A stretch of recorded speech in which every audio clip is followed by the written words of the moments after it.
Shalom, Godly Family yang terkasih. Mari kita sejenak menikmati hidangan yang Allah telah sediakan bagi kita. Teduhkan hati, hadirkan semangat. Kita akan bersama belajar firman Tuhan dengan tema serupa Kristus. Roma 8 ayat 29 berkata, sebab semua orang yang dipilihnya dari semula, mereka juga ditentukannya dari semula untuk menjadi serupa dengan gambaran anaknya, supaya ia, anaknya itu, menjadi yang sulung di antara banyak saudara. Jika kita mendengar kata serupa Kristus, pasti kita mengingat visi gereja kita, yaitu bertumbuh bersama-sama sampai akhirnya serupa Kristus. Keserupaan dengan Kristus harus dimiliki oleh setiap muridnya. Siapa muridnya? Yaitu kita semua yang telah menerima keselamatan. Keselamatan yang Yesus kerjakan dengan mati di kayu salib untuk membebaskan kita dari belenggu dosa yang mengikat kita. Dosa yang membuat kita terikat dengan dunia yang kejam ini, tetapi Yesus bisa memutuskan ikatan dunia yang mengikat manusia dengan kematiannya. Karena kita telah dibayar lunas oleh darah Yesus yang begitu mahal dan penuh kuasa, sehingga dengan demikian kita menerima karya keselamatan itu. Sebagai murid Yesus, salah satu ciri yang harus kita miliki adalah tidak serupa dengan dunia ini. Bukan berarti kita menghindar apa yang dunia tawarkan, tetapi kita bisa memilah mana yang baik dan mana yang tidak baik untuk pertumbuhan iman kita di dalam Kristus. Serupa dengan Kristus sebenarnya merupakan tujuan Allah dan panggilan Allah dalam hidup kita yang perlu kita capai.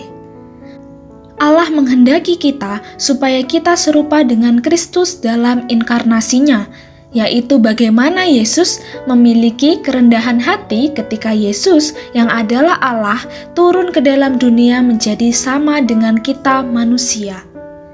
Kemudian Allah juga menghendaki kita serupa di dalam pelayanannya, yaitu mengerjakan apapun bentuk pelayanan, bahkan yang hina sekalipun.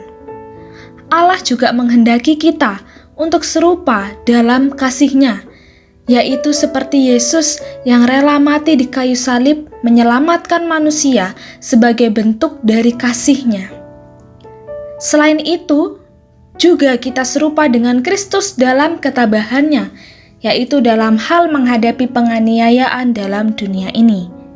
Dan yang terakhir, serupa dengan Kristus dalam misinya, yaitu melakukan amanat agung Tuhan Yesus.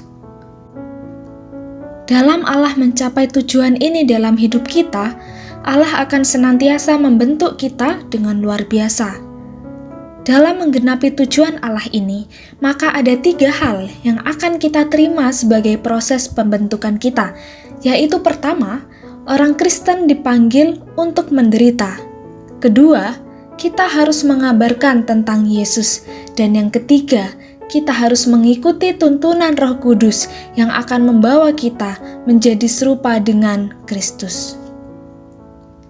Bagaimana respon kita setelah mengetahui bahwa kita memiliki panggilan, yaitu menjadi serupa dengan Kristus? Mari kita memberikan diri kepada Tuhan untuk senantiasa dibentuk oleh Tuhan. Kita senantiasa menjalani apapun yang terjadi di dalam kehidupan kita, sampai pada akhirnya kita menjadi serupa dengan Kristus. Kiranya Tuhan Yesus senantiasa menyertai kehidupan kita. Mari kita berdoa.